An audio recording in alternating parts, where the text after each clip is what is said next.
you know how hard these are to get.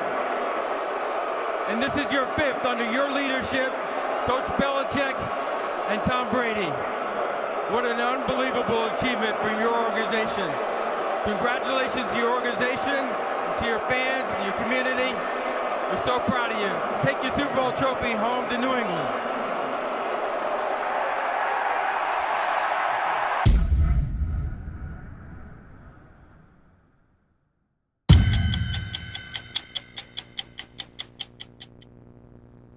This NFL season will culminate in Super Bowl 50 next February in Santa Clara, California.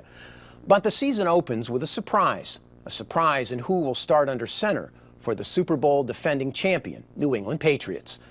As anyone with a sporting pulse knows, quarterback Tom Brady's 4-game suspension by the league for his alleged role in DeflateGate was vacated in a scathing decision by U.S. District Court Judge Richard Berman. To better understand the ruling and the impact of the case, we sat down with New York Law School professor Robert Blecker, a former special prosecutor and expert on the issue of crime and punishment, who has spent hundreds of hours poring over documents and details related to DeflateGate. Professor, you just returned from an International Philosophy of Sport conference where you gave a speech entitled Cheating with the Rules. So who cheated here in DeflateGate? Well, we know at least the NFL cheated, and the Patriots may have. My best guess is that it never happened. But the NFL cheated, if you define cheating as I think it should be, which is the deceptive attempt to gain an unfair advantage by violating rules, the letter and spirit of rules. Here's a video from a thing called the Monday Morning Quarterback. Let's hope the audio works. So this is from a couple years ago. They'll bring in 12 balls normally. Yeah. And those are classified as game balls. We have to pressure them, make sure they're meet regulations. It's 12.5 to 13.5 pounds. Yeah, I'm ready to do that. 12.5 is close enough. Yeah, okay. Whoa. So this is a video from something called the Monday Morning Quarterback website for Sports Illustrated, just showing how they prepare the balls. Did they write anything down? Did they write down any numbers? Did they take the temperature? Did they have any sort of experimental procedure? Did they just say 12.5, close enough, okay? With a sensor that sort of costs $15 and is plus or minus 0.2 psi accuracy, all right? If you look at the unfair advantage in the investigation from start to finish, there was a deceptive attempt to gain that advantage by the NFL. They leaked incorrect figures as to how much the balls had been deflated. And if you recall, right after that game, when Belichick had his press conference, he, in his usual surly manner, crossed his arms and said, "I've told you everything I know. We can't explain it. I've told you everything I know. We can't explain it," over and over and over again, which made him look guilty. But really, the reason he couldn't explain it was because it wasn't to be explained. It never happened. Before we get any further, let's establish one thing. Are you a Patriots fan or not? No, I don't like them, and I won't be rooting for them to succeed this year, as I didn't root for them to succeed last year, but I very much rooted for Brady to succeed in the postseason contest as to guilt and the attribution of guilt and the process by which it was attributed. Judge Berman, in his ruling, cited what he called significant legal deficiencies in the NFL's argument. Well, much of what the judge found, of course, was correct. The process was foul. But beyond that... Well, let's stop for a second. The process itself, because that's what Judge Berman really seemed to focus on, that the process itself was fundamentally unfair to Tom Brady, correct? Yes, it was, from start to finish. By the way, in those early press conferences when they said, we can't explain it, it was always predicated upon the truthfulness of the NFL. No one ever thought of doubting the legitimacy of the figures. Beyond that, there was no notice to Brady as to exactly what punishment would follow and where he was being tried in violation of. They came out with a conclusion that he was, quote, generally aware of the improper behavior of others. There is no standard of general awareness. It's not defined anywhere. It's not listed anywhere. There had never been a suspension for an equipment violation. There had never been a suspension for refusing to cooperate in an investigation, never, and yet here he was suspended for 4 games. So the punishment was disproportionate to the crime if the crime happened. There was no adequate notice, and what the judge, I think, thought was especially outrageous is this pretense of an independent investigation. And it's interesting, if you read the judge's ruling, he puts independent in quotes right up front. Now, the only time every single time the word independent is mentioned in Judge Berman's ruling, there are quotes around it. Yes, quotes, or else it's bolded for emphasis. There was no independence here. This was an in-house investigation. And some commentators, of course, have pointed out that Goodell acted as judge and jury.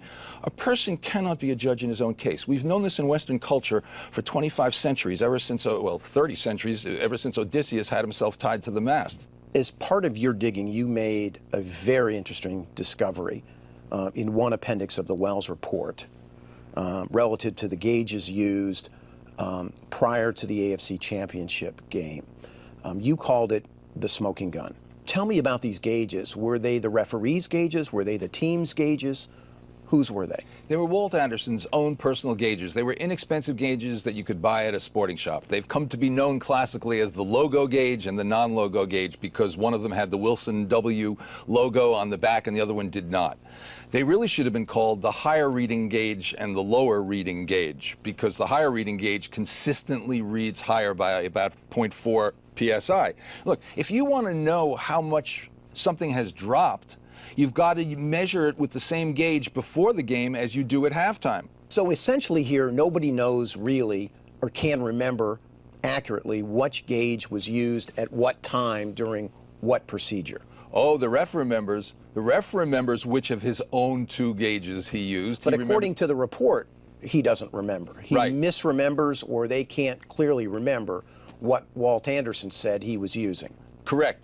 So in these 2 pictures, as we look at them, you're saying it was purposeful, that the way they were presented, and I think your words were the artful shifting of the rulers to make the gauges seem more similar. In looking at the photograph, I went, oh my God, I can't believe it. They put the rulers under it, and under one they start the needle at the 0 point, and under the other they shift the ruler so that they started at the 0.2 inch so as to make the needle appear longer to the untrained eye. Nobody noticed it. I didn't notice it until the 4th time I read it. That just passed by.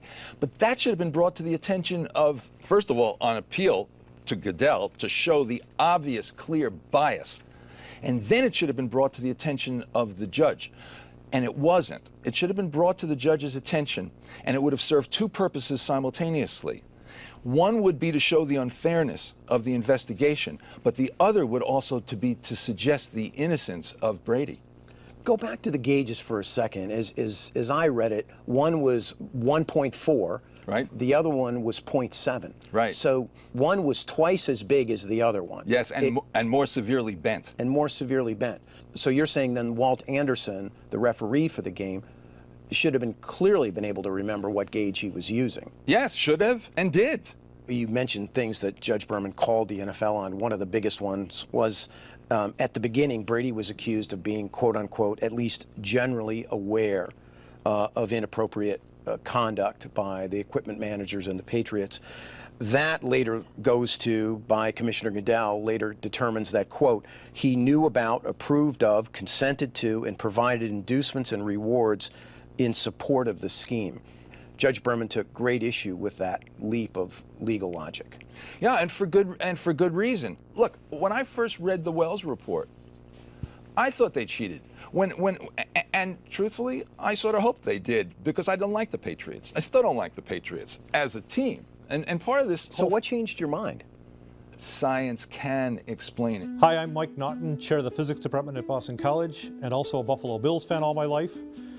Therefore, I don't have a dog in this fight, but I do believe the science should be done right. And so I'm here to talk about just the science of what could happen when you take balls from a warm environment, put them in a cold environment. So for better or worse, this has been a large part of the national dialogue for this past week.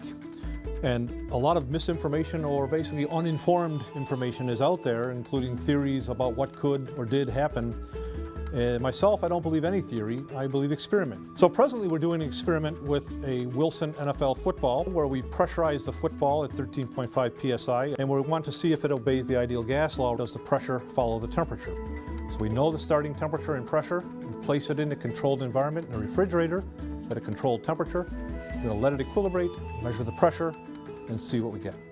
So after conducting our experiment, we pressurized at 13.5 psi. That's 72 degrees Fahrenheit. Then we cooled the ball to 42 degrees Fahrenheit, 30 degrees lower than the starting pressure. We find in the end 10.5 psi for the pressure of that ball, a full 3 psi drop. That's even larger drop than one would predict by the ideal gas law, which perhaps could be explained by the effect of humidity, which was not accounted for, and there certainly was humidity in that air. And so it's unambiguous we can get large pressure drops by lowering the temperature, as we should. So what's the upshot of this experiment? We got a 3 psi drop with a 30 degree drop in temperature, which is at least consistent with anything I've heard from the New England Patriots side. There have been a rising chorus of voices, including a Nobel Prize-winning chemist who says that the science was junk. At the appeal, the dean of the Yale School of Management said that statistics were junk. Increasingly, the more you read, the more blogs you read, the more you think it through, the more you realize that this is based on a tissue of lies. Professor, since the ruling, there has been a certain sentiment that Tom Brady got away on a legal technicality. Do you see it that way? No, not at all. That's very unfortunate, and you're right, pervasive comparison right now, that this is like failing to receive your Miranda warnings or having a defective search warrant. The defects in this investigation have nothing to do with technicalities. The defects in this investigation undermine the finding of guilt. The defects, the bias in this investigation tends to support the innocence. In this whodunit, I think the most probable correct answer is nobody. It wasn't done. It never happened.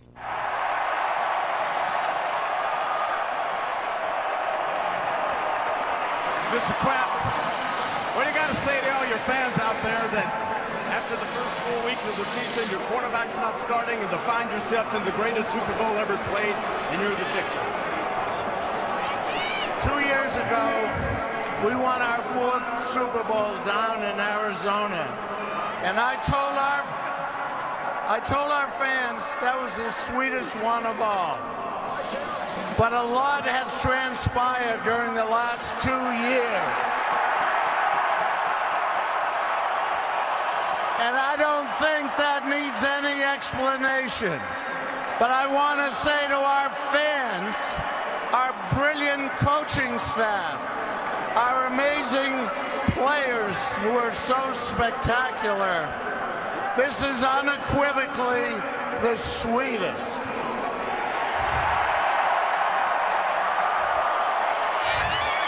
And I'm proud to say, for the 5th time, we are all Patriots. And tonight, for the 5th time, the Patriots are world champions.